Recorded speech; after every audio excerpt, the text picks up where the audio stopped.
પછી ગદ્ય આવ્યું.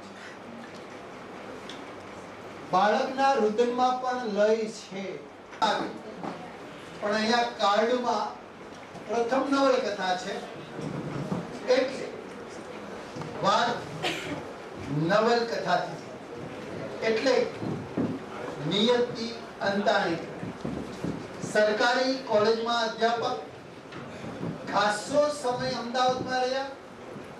અત્યારે ચોટીલાની સરકારી વાણિજ્ય અને વિનયન કોલેજ, આમ જો તો ત્યાં હું આવી ગયો છું. લગભગ બધી કોલેજ કરે આ કોલેજ તો કે ત્યાં જ જાય તો ન ક્યારેક ક્યાંક જવાનું છે બાકી. સક્રિય સાહિત્ય સાથે નિસ્બત પહેલેથી ગુજરાત સાહિત્ય અકાદમીએ એક ઉપક્રમ કર્યો છે ભાગ્યેશ ઝા દ્વારા. જુદા જુદા વિષયોને લઈને એનું વક્તવ્ય આપે અને એના સંચાલક કે સંચાલિકાની ભૂમિકા નિયતિબેને ભજવી હોય. ભાષા પરનો કાબુ તો ખરો જ, અભ્યાસ પણ ખરા. હોમ કમ્યુનિકેશનની યુટ્યુબ પર તમે જોશો મનીષભાઈ મૂકે છે, કેટલા એમના વક્તવ્યો છે.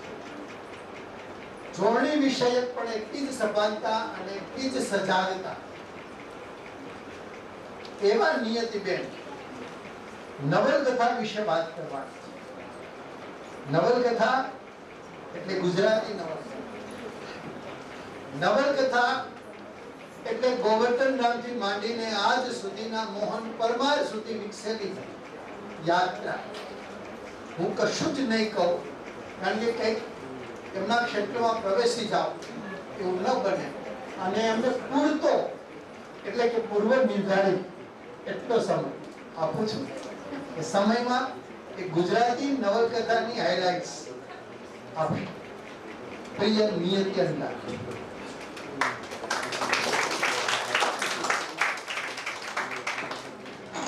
ખૂબ આભાર ગુણવંતભાઈ. સામે બેઠેલા વિદ્યાર્થીઓને અને ખાસ કરીને અધ્યાપકોને, કારણ કે અધ્યાપકો માટે અઘરું હોય છે સાંભળવું. મેં આનો સ્ક્રીન ટાઈમ આઉટ પર 30 મિનિટ જ રાખ્યો છે, એટલે બંધ જ થઈ જશે, એટલે ચિંતા કરવાની બિલકુલ જરૂર નથી.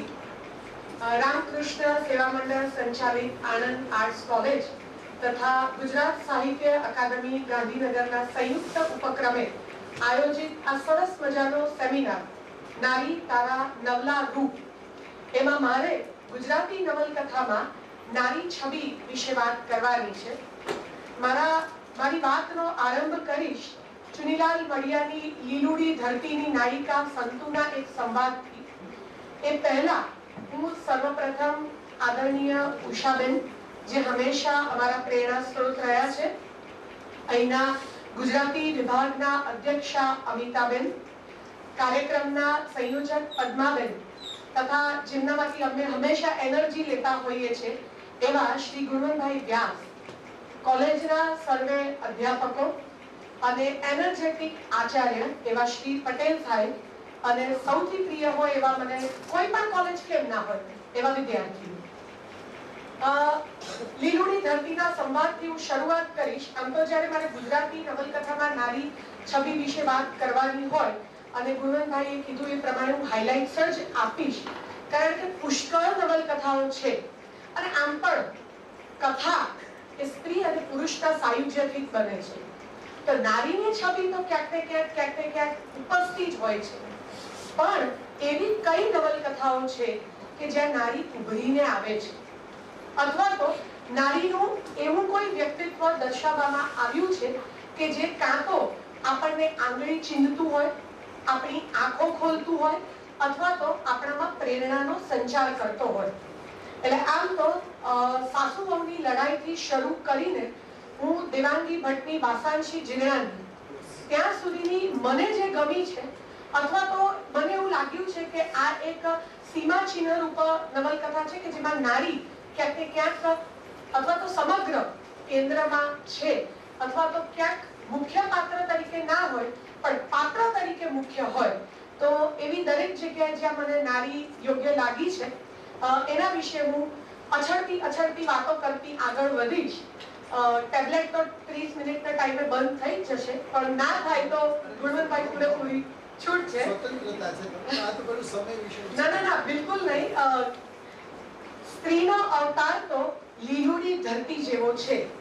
એની ઉપર શિયાળે બાળીને ભરતું કરીને મેલે એવો હિમ પડે, ચોમાસે બારે મેઘ ખાંગા થાય ને કાળે ઉનાળે બાળી નાખતા તડકા તપે, ત્યારે એના દીદાર જોનારાની આંખમાં લોહી આવે, પણ અંતે તો એ જ ધરતી વળી પાછી લીલી છમ થઈને લહેરાઈ ઉઠે.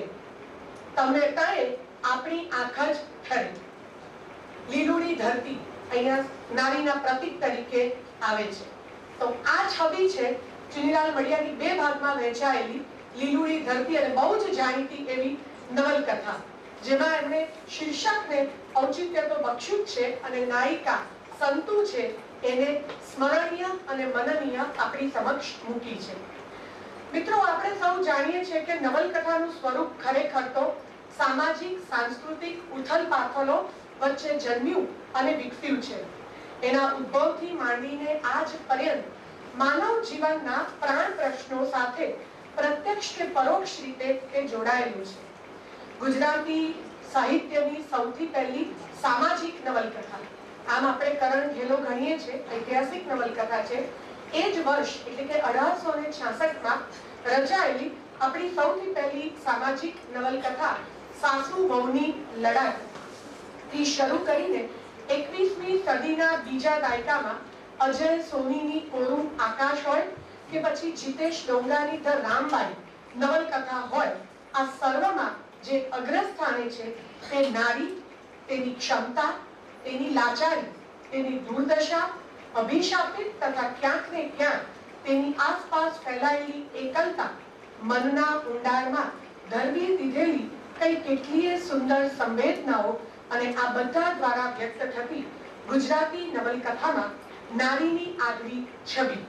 ગુજરાતી સાહિત્યમાં નારીની આગવી છબી ઉપસાવતી તેની સંવેદનાઓને વ્યક્ત કરતી, નારીવાદી વલણો પ્રગટાવતી નવલકથાઓનો આમ જુઓ તો મોટો ફાલ ઉતર્યો છે. આપણે અહીં નારીવાદી નવલકથાઓ એના વિશે માત્ર વાત નથી કરવી, પણ નવલકથાઓમાં નારીની છબી કેવી છે, એને વિશિષ્ટ રીતે સર્જકે કેવી રીતે ઉપસાવી છે, એના વિશે મારે વાત કરવી છે. અને કહું તો એ નારીની સંવેદનાને સર્જક કેવી રીતે વાચા આપી શક્યા છે, એના વિશે મારે વાત કરવી છે. તો આપણી પ્રથમ સામાજિક નવલકથા સાસુ વહુની લડાઈ, એમાં લેખક મહિપતરામ નીલકંઠે સડી ગયેલી લગ્ન સંસ્થા પર કટાક્ષ કર્યો છે. સામાજિક કુરૂઢીનો, આ આખી સામાજિક કુરૂઢીનો સૌથી વધુ ભોગ બને છે નારી, એટલે કે વહુ. અહીંયા વહુનું નામ સુંદર છે, સાસુનું નામ અન્નપૂર્ણા છે, અને સ્વાભાવિક રીતે એક બીજું પણ પાત્ર હોય નણંદ, તો એનું નામ છે કમળી. શરૂઆતમાં તો સુંદરનો જે પતિ છે એને ખૂબ પ્રેમ કરે છે, પણ નણંદ અને સાસુની ચડામણીથી સુંદર માટે જીવન છે એ અઘરું બનતું જાય છે, અત્યાચારો વધતા જાય છે. એટલે એ એક જે જમાનાની વાત છે, અને આજે પણ ઘણા સમાજમાં, ઘણી જ્ઞાતિઓમાં, ઘણી જગ્યાએ જે લાચાર પાત્ર તરીકે ઉપસીને આવે છે તે આ વહુ હોય છે. તો સુંદર તો આ એ જમાનાના પાત્રની વાત છે, પણ એમાં પણ સુંદરને જે મદદ કરવા તત્પર છે એ પણ એની જેઠાણી છે, એટલે કે નારી પાત્ર છે. હા, એમાં ક્યાંક અંધશ્રદ્ધા મુકાઈ છે, પણ મદદ કરવા માટે, એટલે એક બાજુ સ્ત્રીની દુશ્મન છે એ વિચારસરણી પણ છે, અને સ્ત્રી જ સ્ત્રીને તારે છે એ વિચારસરણી પણ અહીંયા આગળ છે. અને જેઠાણી એને એક લેભાગુ હોય છે, સાધુ, એ જેઠાણીને નથી ખબર, પણ એનો પરિચય કરાવે છે, અને એમ કે એના પાસેથી કદાચ આપણને આ સમસ્યાનું નિરાકરણ મળે. સુંદર એમાં ફસાય છે, ખૂબ મારપીટ એની સાથે. આપણે જાણીએ છીએ કે બધા દોરા તંત્ર ધાગાઓમાં કેવી બધી પરિસ્થિતિ થતી હોય છે. એમાંથી એ બચીને આવે છે અને એક પઠાણના ઘરે જઈ ચડે છે. હવે અહીંયા પણ એક નારી છે, પઠાણની બેગમ, તો એ પણ સુંદરને મદદ કરે છે, પણ સુંદર મૃત્યુ પામે છે. તો આટલા બધા નારી પાત્રોમાં જ્યાં બે ખલનાયિકાઓ છે, અન્નપૂર્ણા અને કમળી, ત્યાં એની સામે સુંદર ભલે લાચાર છે. અહીંયા આપણે રણછોડ રામનું પેલું લલિતા દુઃખદર્શક નાટક પણ આપણને યાદ આવે.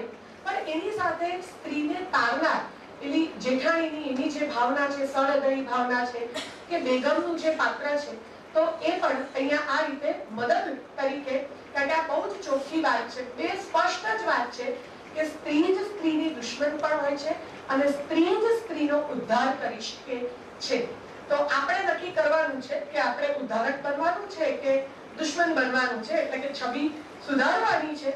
અને એના જે જેઠ છે એ આ ક્યાં નારી છબીની આખી જે ખલનાયિકાની વાત છે કે સુંદર મૃત્યુ પામે છે અને એના પછી પેલું પ્રેત ભોજન કરવામાં આવે છે. આમ તો આ હાસ્યરસની કથા ઉપર આખી વાત જાય છે અને પ્રેત ભોજન વખતે ડમરીઓ ઊંઘે છે ને આ બધી આપણી જે માન્યતાઓ છે કે અવગતે ગયેલો જીવ હોય ને આત્મા ભટકતી આવે, એવી બધી આખી વાત છે. અને આખું જે પ્રેત ભોજન છે એ નિરર્થક નીવડે છે.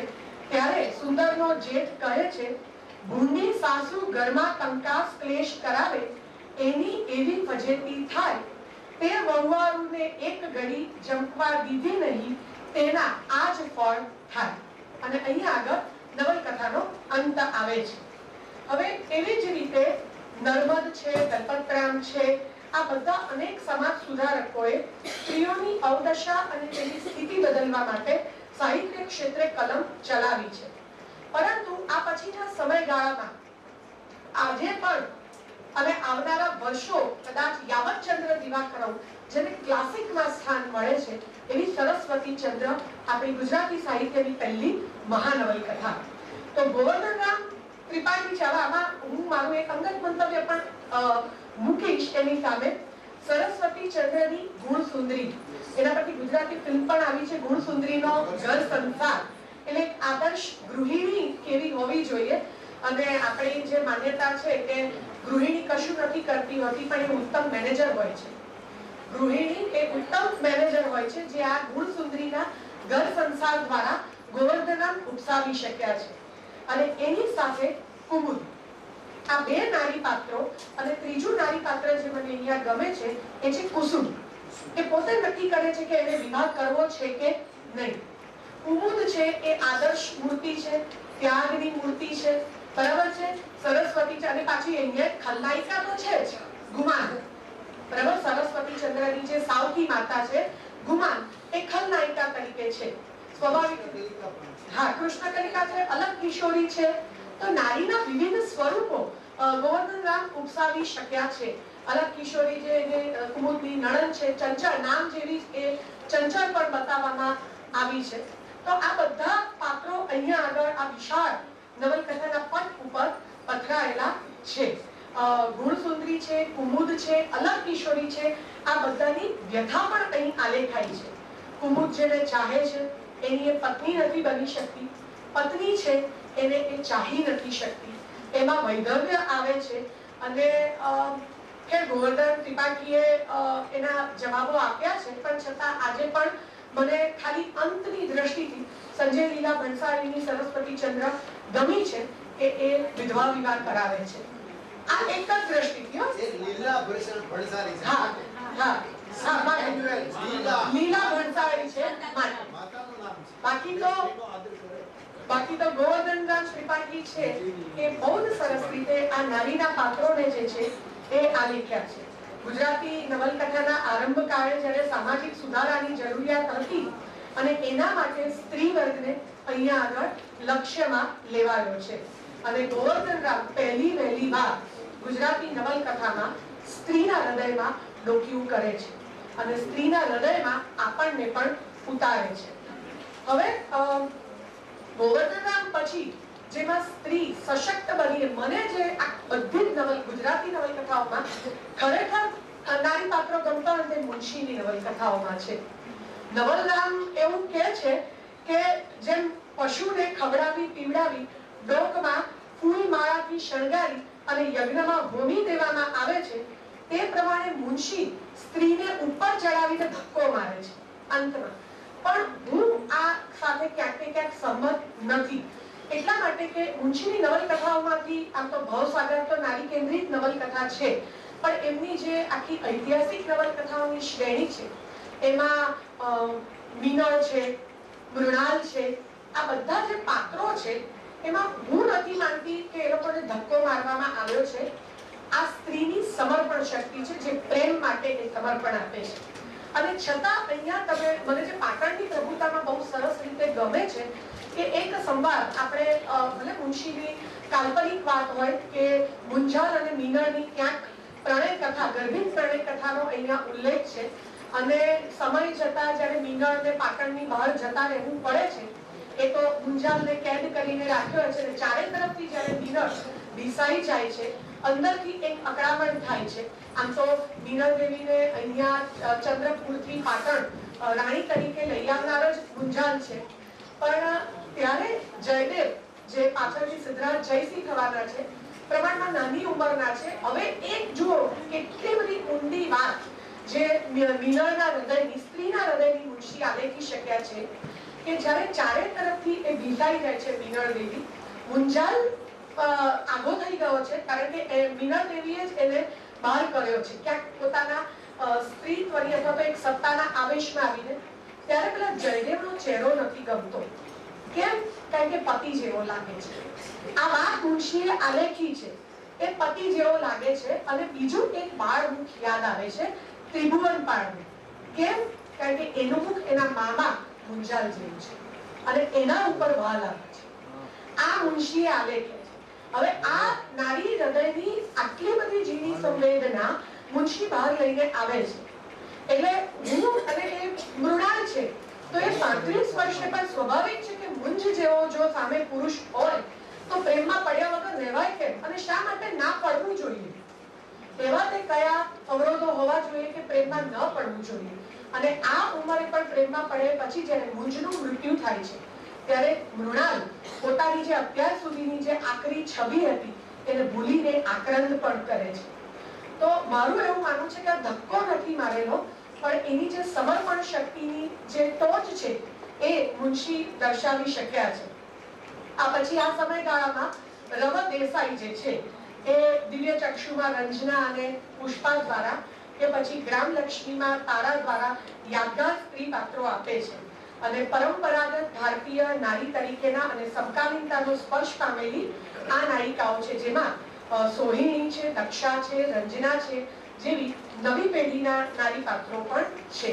અને નારી હૃદયના સંચલનોને રવ દેસાઈ તો એક સમયે સૌથી વધારે વંચાતા સર્જક હતા. તો અને મને બહુ ગમતી એમની નવલકથા છે પૂર્ણિમા, જેમાં એમણે વેશ્યા જીવનના સંદર્ભે વાત કરેલી છે. અને આજના સમયમાં પણ જ્યારે આપણે ગણિકાની પુત્રીને ઘરની વહુ બનાવતા 100 વાર 500 વાર વિચાર કરીએ, કદાચ ના જ બનાવીએ, જે પૂર્ણિમામાં કરેલું છે. તો આ નારી છબીને પણ રવ દેસાઈ જે છે એ વિકસાવેલા છે. પછી બહુ ગમતું પાત્ર છે મળેલા જીવની જીવી. એ ફરી એક વખત એવી સ્ત્રીનું દ્રષ્ટાંત આપે છે કે જે પ્રેમ માટે કાંઈ પણ કરી શકે છે. પ્રેમ માટે એ કાંઈ પણ કરે છે. જેને પ્રેમ કર્યો છે એને જ્ઞાતિ વ્યવસ્થાના કારણે એની સાથે રહી શકે એમ નથી, કાંજી સાથે.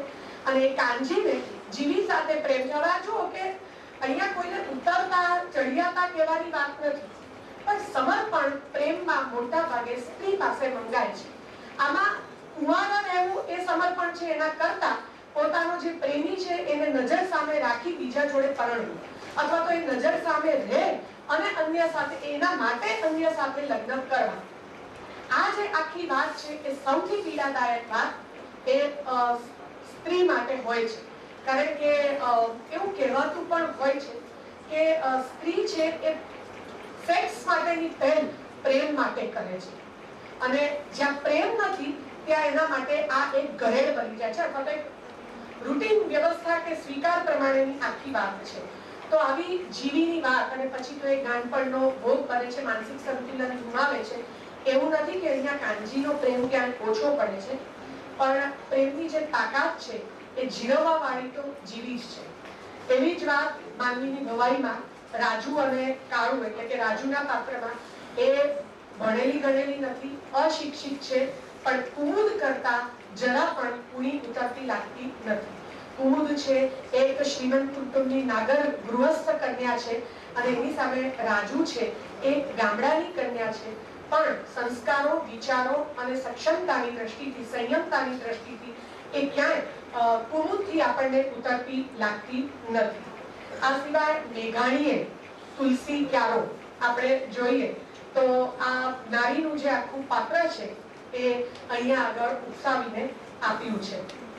હવે આપણે થોડીક વાત કરીએ અન્ય થોડાક આધુનિક યુગ તરફ આવીએ. ગાંધી યુગ પછીનો જે આખો સમયગાળો છે જ્યાં સમાજનું પણ સ્વરૂપ બદલાયું છે અને સ્ત્રી પણ ક્યાંક ને ક્યાંક થોડીક પોતાના હક પ્રત્યે અથવા તો પોતાની પરિસ્થિતિ પ્રત્યે સભાન થતી થઈ છે. એવામાં જ્યારે આપણે આવીએ ત્યારે નારી લેખિકાઓની તો વાત કરીશ જ, પણ આ સમયમાં નારી પાત્રોની જે છબી ઉપસાવે છે એ ચંદ્રકાંત બક્ષી પણ છે, મધુરાય પણ છે અને રઘુવીર ચૌધરી જેવા સર્જકો પણ છે. તમે અમૃતા વાંચો તો એ અમૃતાનું જે પાત્ર બહાર નીકળીને આવે છે રઘુવીર ચૌધરીની નવલકથામાંથી, એ બક્ષીની આકાર છે, પેરાલિસિસ છે, પડઘા ડૂબી ગયા છે, એમાં જે સ્ત્રીની સાહસ વૃત્તિનો પરિચય એમણે કરાવ્યો છે. અમૃતા નવલકથાની નાયિકા અમૃતા અસ્તિત્વવાદી છે. પોતાના અસ્તિત્વ પ્રત્યેની સભાનતા કેળવવાનો એના માટેનો સતત એ સંઘર્ષ કરે છે, પણ સ્વતંત્રતા અને તેનું જ્ઞાન જ તેના માટે પીડારૂપ બની રહે છે. આ તો આજે પણ એટલી જ વાસ્તવિકતા છે. એ સ્વતંત્ર છે કે અનિકેતને પસંદ કરવો કે ઉદયનને પસંદ કરવો, પણ ત્રીજા ઓપ્શન એની પાસે નથી. આ બેની જ વાત એની અંદર છે. એટલે આમ સ્વતંત્ર, જેમ કીધું ને કે પાંખો આપીને પછી છીનવી લેવાની જે આખી વાત છે, તો એ પણ અહીંયા આગળ આવે છે. હવે આપણે જે વાત કરીએ ખાસ કરીને જ્યાંથી કદાચ ગુજરાતી સાહિત્યમાં આ સક્ષમતા આવી, 7 પગલા આકાશના, કુંદનિકા કાપડિયાની જે નવલકથા છે. લગ્ન કરીને સ્ત્રી પુરુષ પ્રભુતામાં પગલા માંડે છે, સપ્તપદી છે, પણ લેખિકા અહીંયા આગળ એવું માને છે કે લગ્ન તો સ્ત્રીના પગમાં ચુસ્ત બેડી પહેરાવે છે. લેખિકાના શબ્દોમાં કહીએ તો પરણવું એટલે પ્રતિબંધોના પ્રદેશમાં પગલા માંડવા. આ 80 ના દાયકાની વાત છે. ઘણો સમય બદલાયો પણ છે, પણ આ ત્યાંથી આવેલી વાત છે. પરણવાની સાથે જ સ્ત્રીને સાંકડી અને કાંટાળી વાડમાં કેદ થવું પડે છે અને મુક્ત થવા આકાશની દિશામાં તે પ્રસ્થાન કરે છે. તો આ આકાશને અહીંયા આગળ કુંદનિકા કાપડિયા મુક્તિનું પ્રતીક બનાવે છે. અને વસુધા અહીંની જે નાયિકા છે એના મનમાં પણ એ સતત પ્રશ્ન થાય છે કે સ્ત્રી લગ્ન શા માટે કરે છે, કે પછી લગ્ન કરીને અમને મળે શું છે. વસુધા ઘરકામ કરી સામાન્ય ઘરેડિયા જિંદગી જીવે છે, પણ કેટલીક એવી ઘટનાઓ બને છે કે જે એના જીવનને ઝંઝોળે પણ છે, જાગૃત પણ કરે છે અને સુષુપ્ત ચેતનાને સંકારે છે. પણ કુંદનિકા કાપડિયાનું પણ જે આખું દિવ્ય વ્યક્તિત્વ હતું, વસુધાને પણ એ જ દિશામાં લઈ જવાનો પ્રયત્ન કરે છે. નાયિકાના મનોવિશ્વને બારીકાઈથી નિરખીને અને એની આંતરયાતનાને બીજા એક આપણા જાણીતા લેખિકા છે આદરણીય ધીરુબેન પટેલ, અને એ ખાસ કરીને શિમળાના ફૂલ કે વડવાનલ જેવી નવલકથાઓમાં નાયિકાના સૂક્ષ્મ ભાવોને જીવે છે. ધીરુબેન પટેલ નારીના જીવનના અસ્તિત્વની વેધકતાને પ્રતિકાત્મક રીતે શિમળાના ફૂલમાં મૂકીને આપે છે.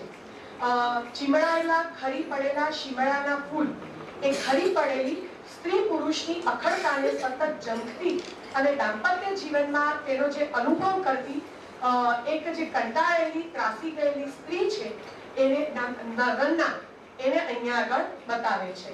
તો શિમળાના ફૂલમાં આવી નારીના ચેતન અચેતન મનની ઘણી બધી ગતિવિધિઓનું આલેખન થયેલું છે.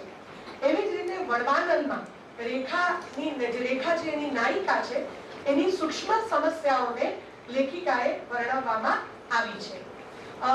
ઈલા આરબ મહેતા, કારણ કે જ્યારે આપણે નારીની છબી વિશે પણ વાત કરતા હોઈએ કે નારીવાદી બનાવી, ત્યારે 32 પુત્રીની વેદના યાદ આવ્યા વગર રહે નહીં. અને આ નવલકથાની લાક્ષણિકતા છે કે એમાં જેટલા પણ સ્ત્રી પાત્રો છે દરેકનું નામ સીતાના નામ ઉપરથી છે. અહીંયા જાનકી છે, અહીંયા વૈદેહી છે, અહીંયા સીતા પોતે છે. અને એ જે સીતા ડગલે ને પગલે અગ્નિ પરીક્ષાના એરણેથી ચડી ચડીને આગળ વધતી જાય છે, એવા વિવિધ, એટલે નારી તારા નવલા રૂપોની વાત આવે તો એમાં 32 પુત્રીની વેદનામાં નવલા રૂપો પણ બતાવેલા છે અને છતાં એક રૂપમાં એ બધા સમાઈ જાય છે, એ છે સીતા. તો 32 પુત્રીની વેદના એ રીતે નોંધપાત્ર છે. ઈલા અરબ મહેતા એનાથી તદ્દન અલગ ફાતિમાનું પાત્ર આલેખે છે બાળ નવલકથાની અંદર. અને એ કઈ રીતે ગ્રામીણ જીવનમાંથી એક ગરીબ કુટુંબમાંથી પોતે ભણી ગણી અને કઈ રીતે પોતાની આસપાસ જે સામાજિક માનસિકતાની વાડ છે એને ઓળંગીને બીજે પાર જવાનો પ્રયત્ન કરે છે એની વાત અહીંયા છે. તો વર્ષા અડાલજા સતત અત્યાર સુધી તમે ક્રોસરોડ પણ વાંચો તો ભલે એમાં સ્વાતંત્ર્ય સંગ્રામ પહેલાની વાત છે પણ નારી અહીંયા સશક્ત રીતે બતાવેલી છે.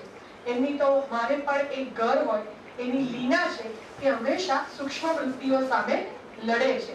કે પછી માટીનું ઘર એ પણ નારીના પ્રશ્નોને લઈને આલેખાયેલી છે.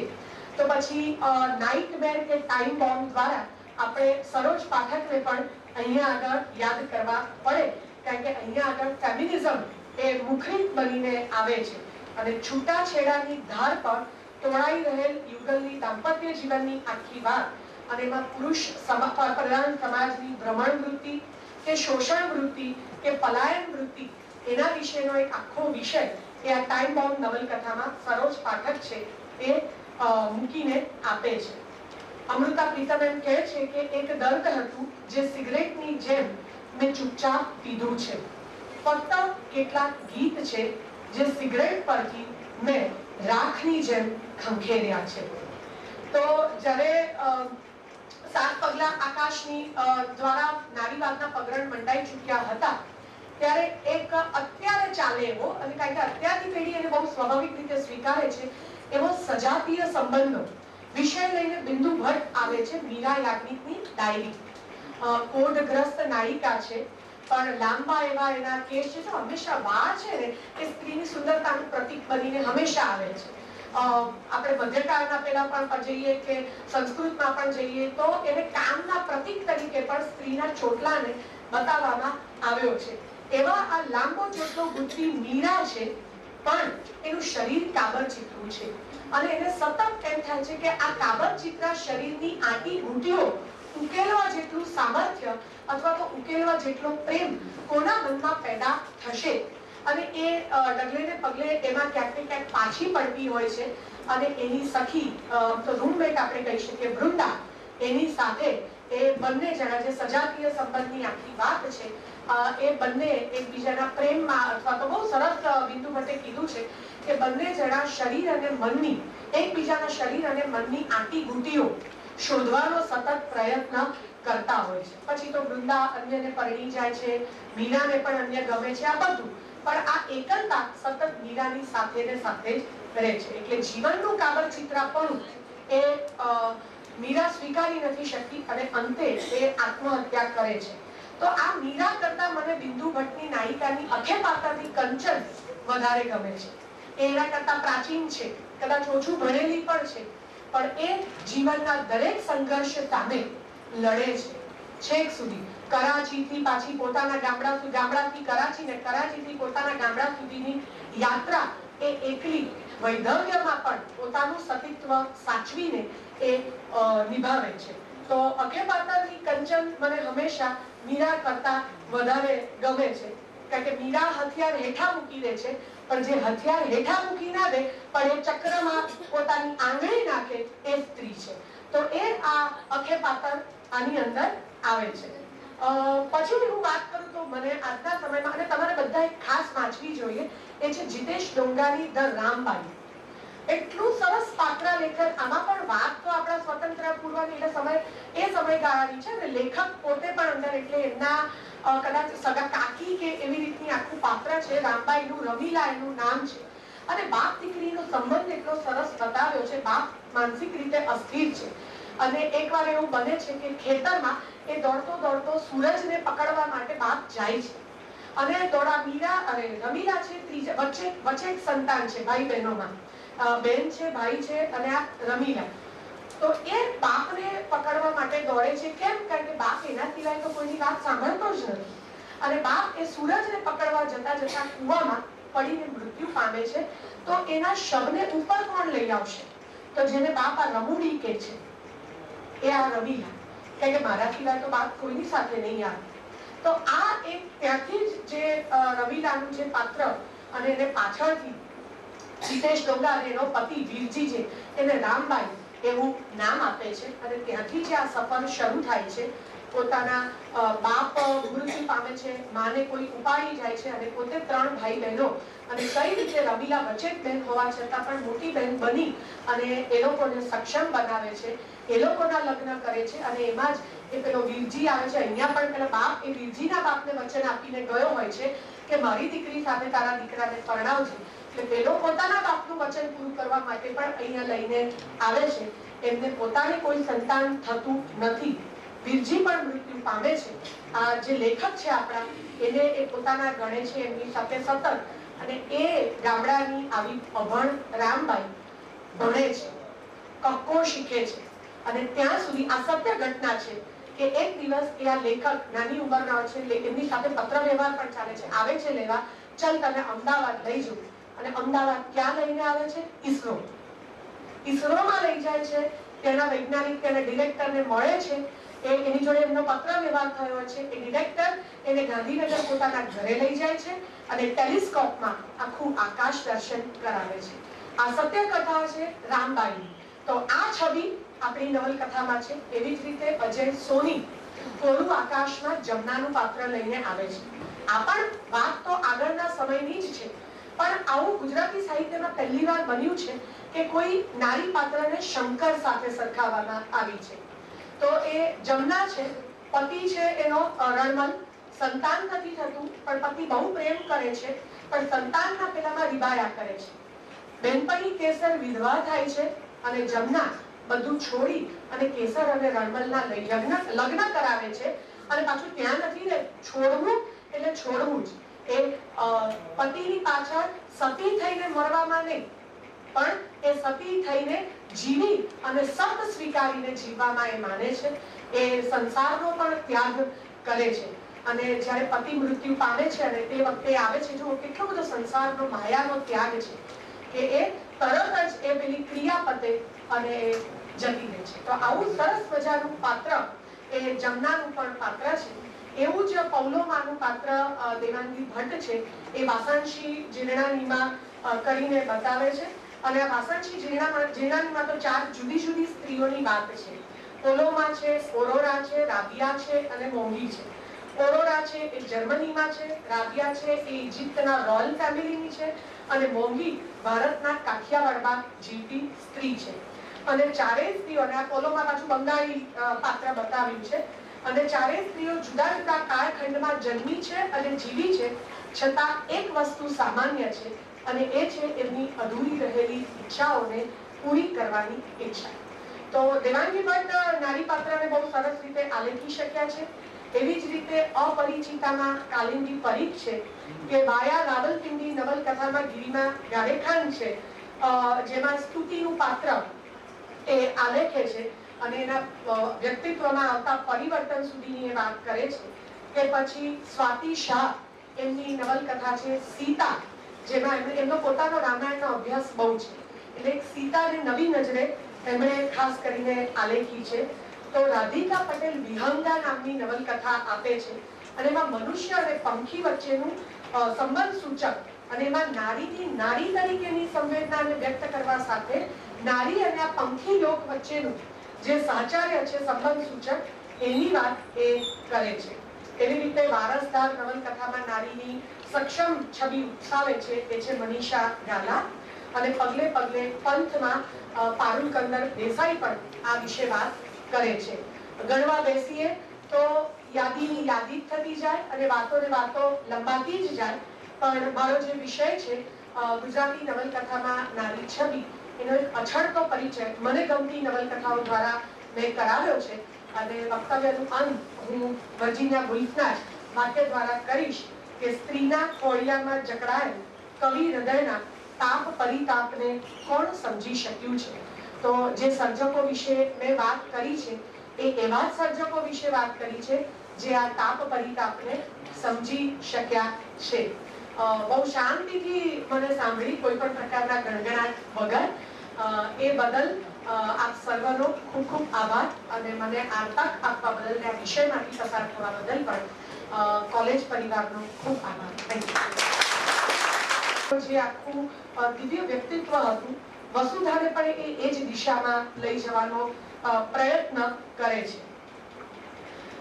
નાયિકાના મનોવિશ્વને બારીકાઈથી નિરખીને અને એની આંતરયાતનાને બીજા એક આપણા જાણીતા લેખિકા છે આદરણીય ધીરુબેન પટેલ, અને એ ખાસ કરીને શિમળાના ફૂલ કે વડવાનલ જેવી નવલકથાઓમાં નાયિકાના સૂક્ષ્મ ભાવોને જીવે છે. ધીરુબેન પટેલ નારીના જીવનના અસ્તિત્વની વેધકતાને પ્રતિકાત્મક રીતે શિમળાના ફૂલમાં મૂકીને આપે છે. ચીમળાયેલા ખરી પડેલા શિમળાના ફૂલ એ ખરી પડેલી સ્ત્રી પુરુષની અખડતાને સતત જંખતી અને દાંપત્ય જીવનમાં તેનો જે અનુભવ કરતી એક જે કંટાળેલી ત્રાસી ગયેલી સ્ત્રી છે એને રન્ના એને અહીંયા આગળ બતાવે છે. તો શિમળાના ફૂલમાં આવી નારીના ચેતન અચેતન મનની ઘણી બધી ગતિવિધિઓનું આલેખન થયેલું છે. એવી જ રીતે વડવાનલમાં રેખા જે એની નાયિકા છે એની સૂક્ષ્મ સમસ્યાઓને લેખિકાએ વર્ણવવામાં આવી છે. ઈલા અરબ મહેતા, કારણ કે જ્યારે આપણે નારીની છબી વિશે પણ વાત કરતા હોઈએ કે નારીવાદી બનાવે ત્યારે 32 પુતળીની વેદના યાદ આવ્યા વગર રહે નહીં. અને આ નવલકથાની લાક્ષણિકતા છે કે એમાં જેટલા પણ સ્ત્રી પાત્રો છે દરેકનું નામ સીતાના નામ ઉપરથી છે. અહીંયા જાનકી છે, અહીંયા વૈદેહી છે, અહીંયા સીતા પોતે છે. અને એ જે સીતા ડગલે ને પગલે અગ્નિ પરીક્ષાના એરણેથી ચડી ચડીને આગળ વધતી જાય છે એવા વિવિધ, એટલે નારીતાના નવલા રૂપોની વાત આવે તો એમાં 32 પુતળીની વેદનામાં નવલા રૂપો પણ બતાવેલા છે અને છતાં એક રૂપમાં એ બધા સમાઈ જાય છે, એ છે સીતા. તો 32 પુતળીની વેદના એ રીતે નોંધપાત્ર છે. ઈલા અરબ મહેતા એનાથી તદ્દન અલગ ફાતિમાનું પાત્ર આલેખે છે વાડ નવલકથાની અંદર. અને એ કઈ રીતે ગ્રામીણ જીવનમાંથી એક ગરીબ કુટુંબમાંથી પોતે ભણી ગણી અને કઈ રીતે પોતાની આસપાસ જે સામાજિક માનસિકતાની વાડ છે એને ઓળંગીને બીજે પાર જવાનો પ્રયત્ન કરે છે એની વાત અહીંયા છે. તો વર્ષા અડાલજા સતત અત્યાર સુધી તમે ક્રોસવર્ડ પણ વાંચો તો ભલે એમાં સ્વાતંત્ર્ય સંગ્રામ પહેલાની વાત છે પણ નારી અહીંયા સશક્ત રીતે બતાવેલી છે. એમની તો મારે પણ એક ઘર હોય એની લીના છે કે હંમેશા સૂક્ષ્મ વૃત્તિઓ સામે લડે છે. કે પછી માટીનું ઘર એ પણ નારીના પ્રશ્નોને લઈને આલેખાયેલી છે. તો પછી નાઇટમેર કે ટાઈમ બોમ્બ દ્વારા આપણે સરોજ પાઠકને પણ અહીંયા આગળ યાદ કરવા પડે, કારણ કે અહીંયા આગળ ફેમિનિઝમ એ મુખરિત બનીને આવે છે અને છૂટાછેડાની ધાર પર તોડાઈ રહેલ યુગલની દાંપત્ય જીવનની આખી વાત અને એમાં પુરુષ પ્રધાન સમાજની ભ્રમણ વૃત્તિ કે શોષણ વૃત્તિ કે પલાયન વૃત્તિ એના વિશેનો એક આખો વિષય એ આ ટાઈમ બોમ્બ નવલકથામાં સરોજ પાઠક છે એ મૂકીને આપે છે. અમૃતા પ્રીતમ એમ કહે છે કે એક દર્દ હતું જે સિગરેટની જેમ મેં ચૂપચાપ પીધું છે. ફક્ત કેટલાક ગીત છે જે સિગરેટ પરથી મેં રાખની જેમ ખંખેર્યા છે. તો જ્યારે 7 પગલા આકાશની દ્વારા નારીવાદના પગરણ મંડાઈ ચૂક્યા હતા ત્યારે એક અત્યારે ચાલે એવો, અને કારણ કે અત્યારની પેઢી એને બહુ સ્વાભાવિક રીતે સ્વીકારે છે એવો સજાતીય સંબંધો વિષય લઈને બિંદુ ભટ્ટ આવે છે મીરા યાજ્ઞિકની ડાયરી. કોઢગ્રસ્ત નાયિકા છે પણ લાંબા એવા એના કેસ છે, હંમેશા વાળ છે ને એ સ્ત્રીની સુંદરતાનું પ્રતીક બનીને હંમેશા આવે છે. આપણે મધ્યકાળના પેલા પણ જઈએ કે સંસ્કૃતમાં પણ જઈએ તો એને કામના પ્રતીક તરીકે પણ સ્ત્રીના ચોટલાને બતાવવામાં આવ્યો છે. એવા આ લાંબો ચોટલો ગુંથતી મીરા છે પણ એનું શરીર કાબર ચિત્રું છે અને એને સતત એમ થાય છે કે આ કાબર ચિત્રા શરીરની આંટી ઘૂંટીઓ ઉકેલવા જેટલું સામર્થ્ય અથવા તો ઉકેલવા જેટલો પ્રેમ કોના મનમાં પેદા થશે. અને એ ડગલે ને પગલે એમાં ક્યાંક ને ક્યાંક પાછી પડતી હોય છે અને એની સખી તો રૂમમેટ આપણે કહી શકીએ વૃંદા, એની સાથે એ બંને જણા જે સજાતીય સંબંધની આખી વાત છે એ બંને એકબીજાના પ્રેમમાં, અથવા તો બહુ સરસ બિંદુ ભટ્ટે કીધું છે કે બંને જણા શરીર અને મનની એકબીજાના શરીર અને મનની આંટી ઘૂંટીઓ શોધવાનો સતત પ્રયત્ન કરતા હોય છે. પછી તો વૃંદા અન્યને પરણી જાય છે, મીરાને પણ અન્ય ગમે છે, આ બધું, પણ આ એકલતા સતત મીરાની સાથે ને સાથે જ રહે છે. એટલે જીવનનું કાબર ચિત્રાપણું એ મીરા સ્વીકારી નથી શકતી અને અંતે એ આત્મહત્યા કરે છે. તો આ મીરા કરતા મને બિંદુ ભટ્ટની નાયિકાની અખે પાત્રથી કંચન વધારે ગમે છે. એ એના કરતા પ્રાચીન છે, કદાચ ઓછું ભણેલી પણ છે, પણ એ જીવનના દરેક સંઘર્ષ સામે લડે છે છેક સુધી. કરાચીથી પાછી પોતાના ગામડાથી કરાચી ને કરાચીથી પોતાના ગામડા સુધીની યાત્રા એ એકલી વૈધવ્યમાં પણ પોતાનું સતીત્વ સાચવીને એ નિભાવે છે. તો અખે પાત્રથી કંચન મને હંમેશા મીરા કરતા વધારે ગમે છે, કારણ કે મીરા હથિયાર હેઠા મૂકી દે છે, પણ જે હથિયાર હેઠા મૂકી ના દે પણ એ ચક્રમાં પોતાની આંગળી નાખે એ સ્ત્રી છે. તો એ આ અખે પાત્ર આની અંદર આવે છે. પછી હું વાત કરું તો મને આજના સમયમાં, અને તમારે બધાએ ખાસ વાંચવી જોઈએ, એ છે જીતેશ ડોંગાની ધ રામબાઈ. એટલું સરસ પાત્ર લેખન. આમાં પણ વાત તો આપણા સ્વતંત્ર પૂર્વની એટલે એ સમયગાળાની છે ને લેખક પોતે પણ અંદર, એટલે એમના કદાચ સગા કાકી કે એવી રીતની આખું પાત્ર છે. રામબાઈનું રમીલા એનું નામ છે. અને બાપ દીકરીનો સંબંધ એટલો સરસ બતાવ્યો છે. બાપ માનસિક રીતે અસ્થિર છે અને એકવાર એવું બને છે કે ખેતરમાં એ દોડતો દોડતો સૂરજને પકડવા માટે બાપ જાય છે અને મીરા અને રમીલા છે વચ્ચે એક સંતાન છે, ભાઈ બહેનોમાં બેન છે, ભાઈ છે અને આ રમીલા. તો એ બાપને પકડવા માટે દોડે છે. કેમ? કારણ કે બાપ એના સિવાય તો કોઈની વાત સાંભળતો જ નથી. અને બાપ એ સૂરજને પકડવા જતા જતા કૂવામાં પડીને મૃત્યુ પામે છે. તો એના શવને ઉપર કોણ લઈ આવશે? તો જેને બાપ આ રમૂડી કે છે એ આ રમીલા, કારણ કે મારા સિવાય તો બાપ કોઈની સાથે નહીં આવે. તો આ એક ત્યાંથી જ જે રમીલાનું જે પાત્ર, અને એને પાછળથી જીતેશ ડોંગા અને એનો પતિ વીરજી છે એને રામબાઈ એવું નામ આપે છે. અને ત્યાંથી જે આ સફર શરૂ થાય છે. પોતાના બાપ મૃત્યુ પામે છે, માને કોઈ ઉપાડી જાય છે અને પોતે 3 ભાઈ બહેનો, અને કઈ રીતે રમીલા વચ્ચે જ બહેન હોવા છતાં પણ મોટી બહેન બની અને એ લોકોને સક્ષમ બનાવે છે, એ લોકોના લગ્ન કરે છે. અને એમાં જ એ પેલો વીરજી આવે છે. અહીંયા પણ પેલા બાપ એ વીરજીના બાપને વચન આપીને ગયો હોય છે કે મારી દીકરી સાથે તારા દીકરાને પરણાવજે. એટલે પેલો પોતાના બાપનું વચન પૂરું કરવા માટે પણ અહીંયા લઈને આવે છે. એમને પોતાને કોઈ સંતાન થતું નથી. વીરજી પણ મૃત્યુ પામે છે. આ જે લેખક છે આપણા, એને એ પોતાના ગણે છે એમની સાથે સતત.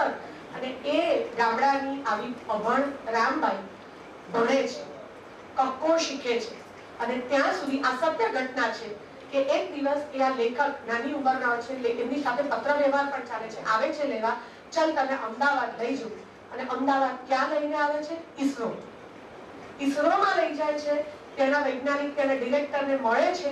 એની જોડે એમનો પત્ર વ્યવહાર થયો છે. એ ડિરેક્ટર એને ગાંધીનગર પોતાના ઘરે લઈ જાય છે અને ટેલિસ્કોપમાં આખું આકાશ દર્શન કરાવે છે.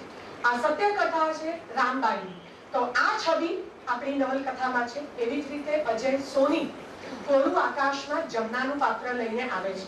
આ પણ વાત તો આગળના સમયની જ છે, પણ આવું ગુજરાતી સાહિત્યમાં પહેલીવાર બન્યું છે કે કોઈ નારી પાત્રને શંકર સાથે સરખાવવામાં આવી છે.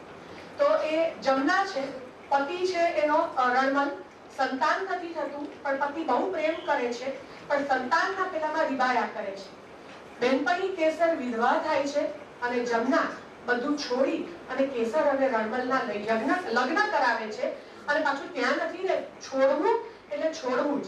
એ પતિની પાછળ સતી થઈને મરવામાં નહીં, પણ એ સતી થઈને જીવી અને સત સ્વીકારીને જીવવામાં એ માને છે. એ સંસારનો પણ ત્યાગ કરે છે. અને જ્યારે પતિ મૃત્યુ પામે છે અને તે વખતે આવે છે, જો કેટલો બધો સંસારનો માયાનો ત્યાગ છે કે એ તરત જ એ પેલી ક્રિયા પતે અને જતી રહે છે. તો આવું સરસ મજાનું પાત્ર એ જમનાનું પણ પાત્ર છે. એવું જ પૌલોમાનું પાત્ર દેવાંગી ભટ્ટ છે, એ વાસણશી જીર્ણાનીમાં કરીને બતાવે છે. અને આ વાસણશી જીર્ણાનીમાં તો 4 જુદી જુદી સ્ત્રીઓની વાત છે. પોલોમા છે, ઓરોરા છે, રાબિયા છે અને મોંઘી છે. ઓરોરા છે એ જર્મનીમાં છે, રાબિયા છે એ ઇજિપ્તના રોયલ ફેમિલીની છે, અને મોંઘી ભારતના કાઠિયાવાડમાં જીવતી સ્ત્રી છે. અને ચારેય સ્ત્રીઓ, અને આ પોલોમાં પાછું બંગાળી પાત્ર બતાવ્યું છે. અને ચારેય સ્ત્રીઓ જુદા જુદા કાળખંડમાં જન્મી છે અને જીવી છે, છતાં એક વસ્તુ સામાન્ય છે, અને એ છે એમની અધૂરી રહેલી ઈચ્છાઓને પૂરી કરવાની ઈચ્છા. તો દેવાંગી ભટ્ટ નારી પાત્રને બહુ સરસ રીતે આલેખી શક્યા છે. એવી જ રીતે અપરિચિતામાં કાલિંદી પરીખ છે કે માયા રાવલપિંડી નવલકથામાં ગિરિમા ગારેખાન છે, જેમાં સ્તુતિનું પાત્ર એ આલેખે છે અને એના વ્યક્તિત્વમાં આવતા પરિવર્તન સુધીની એ વાત કરે છે. કે પછી સ્વાતિ શાહ એમની નવલકથા છે સીતા, જેમાં એમનો પોતાનો રામાયણનો અભ્યાસ બહુ છે, એટલે એક સીતાને નવી નજરે એમણે ખાસ કરીને આલેખી છે. તો રાધિકા પટેલ વિહંગા નામની નવલકથા આપે છે અને એમાં મનુષ્ય અને પંખી વચ્ચેનું સંબંધ સૂચક અને એમાં નારીની નારી તરીકેની સંવેદનાને વ્યક્ત કરવા સાથે નારી અને આ પંખી લોક વચ્ચેનું જે સાહચર્ય છે, સંબંધ સૂચક, એની વાત એ કરે છે. એવી રીતે વારસદાર નવલકથામાં નારીની સક્ષમ છબી ઉત્સાવે છે એ છે મનીષા ગાલા. અને પગલે પગલે પંથમાં પારુલ કંદર દેસાઈ પણ આ વિશે વાત કરે છે. ગણવા બેસીએ તો યાદીની યાદી જ થતી જાય અને વાતો ને વાતો લંબાતી જ જાય. પણ મારો જે વિષય છે ગુજરાતી નવલકથામાં નારી છબી, એનો એક અછડતો પરિચય મને ગમતી નવલકથાઓ દ્વારા મેં કરાવ્યો છે અને વક્તવ્યનું અંત હું વર્જિનિયા વુલ્ફના વાક્ય દ્વારા કરીશ કે સ્ત્રીના ખોળિયામાં જકડાયેલ કવિ હૃદયના તાપ પરિતાપને કોણ સમજી શક્યું છે. તો જે સર્જકો વિશે મેં વાત કરી છે એ એવા જ સર્જકો વિશે વાત કરી છે જે આ તાપ પરિતાપને સમજી શક્યા છે.